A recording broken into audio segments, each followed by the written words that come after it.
আচ্ছা, good morning. এই চ্যানেলটার সাথে যারা যুক্ত আছেন অনেক দিন ধরে বা রিসেন্টলি যে যেমনই যুক্ত হয়েছেন, একটা জিনিস নিয়ে আমাকে খুব কথা বলতে দেখেছেন, সেটা হচ্ছে নেশা বা অ্যাডিকশান। নেশা থেকে একটা মানুষের কত কিছু কমপ্লিকেশন হতে পারে সেটা আমরা বিভিন্নভাবে বিভিন্ন সময় বিভিন্ন জায়গায় প্রমাণ পেয়েছি এবং কিছু কিছু আপনাদের আমি দেখিয়েওছি, কিছু কিছু শেয়ারও করেছি। কিন্তু আজকে যে ঘটনাটা আমি শেয়ার করতে চলেছি এটা একদম এক্সট্রিম লেভেলে পৌঁছে গেছে। সেই জন্যই এটা আমি দেখেছি, মানে আমি কেস টেকিং করেছি দোলের দিন। তো দোলের দিন তারপরে আমি শর্টসও দিতে পারিনি, মানে আমার এত খারাপ লাগছিল আর কি। বেসিক্যালি একটা একটা মন খারাপের ব্যাপার, ঠিক আছে। নেশা মানুষকে কতটা ভয়ঙ্কর জায়গায় নিয়ে যেতে পারে। উনি আমাকে দোলের দিন সকালবেলা ফোন করলেন যে আমার জিভের তলায় কাটা ফুটে গিয়েছিল মাছ খেতে গিয়ে দুর্গাপুজোর সময়, ঠিক আছে। তারপরে দুর্গাপুজো হয়েছে ভাবো কবে, আর প্রায় 5-6 মাস হয়ে গেছে। তো ওনার কাটা ফুটেছিল, উনি ওষুধের দোকান থেকে পেন কিলার এবং বিভিন্ন ধরনের ওষুধ কিনে কিনে খেতেন। তো এখন সেই জায়গায় একটা ঘা হয়ে গেছে, অ্যান্ড এখন খুব জ্বালা করছে। উনি যে কথা বলছেন তার জন্য ওনাকে 2টো পেন কিলার খেতে হচ্ছে, তবে উনি কথা বলতে পারছেন। উনি আমার সাথে ফোনে কথা বলবেন বলে তার আগে 2টো পেন কিলার খেয়েছেন। আর জ্বালা করছে, ব্যথা করছে, জিভ নাড়াতে পারছেন না, এইসব সমস্যা।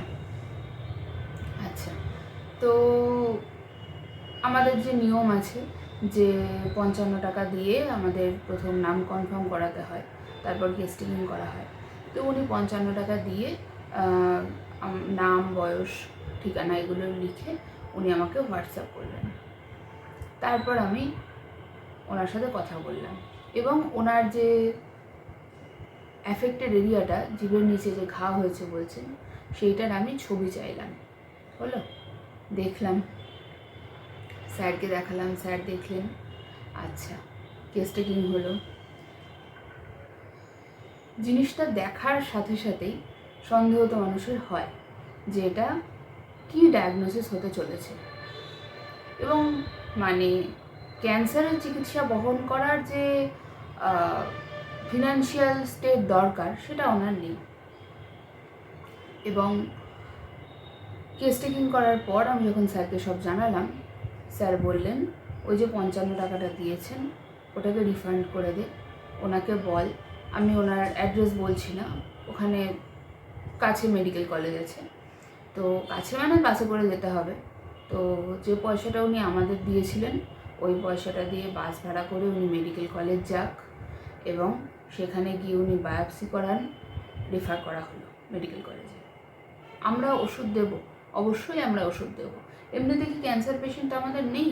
কতজন আছেন, তার মধ্যে কতজনের কথা তোমাদের সাথে শেয়ারও করেছি বিভিন্ন সময় বিভিন্ন আপডেট। কিন্তু এনাকে কেন আমরা ওষুধ পাঠালাম না, কেন ওষুধ বলা হলো যে ঠিক আছে আপনাকে আমরা ওষুধ বলে দেবো, আপনি আপনার সাধ্যমতো কিনে নেবেন, কন্টিনিউ করবেন, সাথে আপনার অ্যালোপ্যাথি ট্রিটমেন্ট দরকার যেটার জন্য আপনাকে মেডিকেল কলেজ যেতে হবে। কারণ একটাই, সেটা হচ্ছে এই যে একটা ঘা, একটা জিভের নিচে ঘা, কাঁটা আমাদের ফোটে না, এমনিতে এখানে সেভাবে খাওয়া দাওয়া হয় না। বাড়ি গেলে তো মা আমাদেরও মাছ ভেজে দেয়, মাছের ভাজা একরকম, তরকারি একরকম, আমাদের কাঁটা ভোগে না? আমাদেরও তো কাঁটা ভোগে। তখন বাইরে কজন বসে আছেন, হ্যাঁ, একটু পর থেকে চেম্বার খোলার টাইম, বাড়ি ঢুকেছি, ঝড়ের গতিতে খাচ্ছি, হ্যাঁ, 2টো নাকে মুখে গুঁজেই গিয়ে বসা হবে, ঠিক আছে। কাঁটা আমাদের ফোটে না? আমাদেরও ফোটে। তা বলেই কি আমাদের ঘা হয়ে যায়? আর আমি ছবিটা দিয়ে দেবো, শুধু ঘা নয়, জায়গাটা এক্সকোরিয়েটেড হয়ে গেছে। আচ্ছা, এই যে ঘাটুকু দেখা যাচ্ছে, এই ঘাটা হচ্ছে একটা পুরো আইসবার্গ, তার ওপরটুকু দেখা যাচ্ছে। এর ভেতরে মাটি খুঁড়লে, জলের তলায় গেলে কত বড় পর্বত আমরা দেখতে পাবো সেটা কিন্তু একজন ডাক্তারবাবু আশা করতে পারেন, এক্সপেক্ট করতে পারেন, সন্দেহ করতে পারেন, সাসপেক্ট করতে পারেন।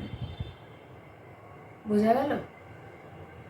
এই জন্যই শুধুমাত্র হোমিওপ্যাথিতে রাখা হলো না, কারণ আর একটা যেটা খুব বড় কারণ, উনি নেশা কোনোদিন ছাড়বেন না। গাঁজা, মদ, বিড়ি, তারপর ওই চিবানোর যেটা গুটকা, খৈনি, সব রকম চলে। যা ইনকাম হয় তার 50% নেশায় চলে যায়। তার কি আর বলবো। তো এটাই আমার বক্তব্য, এমন সিচুয়েশন যেন আপনাদের না আসে, সেই বুঝে নেশাটা করবেন। হ্যাঁ, নেশা থেকে নার্ভের সমস্যা, সেখান থেকে গভীর নার্ভের সমস্যা, সে তো তোমরা আমার চ্যানেলে হামেশাই দেখো, এখন তো সব শেয়ারও করা হয় না। কিন্তু এই এত গভীরে যেন জায়গাটা না যায়, এটা আপনারা একটু খেয়াল রাখবেন। এমনিতে বিড়ি, সিগারেট এগুলো ছাড়ার 10 বছর পর অবধি তার এফেক্ট থাকে। আমার চ্যানেলে আছে ভিডিও, আমি একদিন বই খুলে আপনাদের দেখিয়েছিলাম, কিন্তু অবভিয়াসলি আপনারা শোনেন না।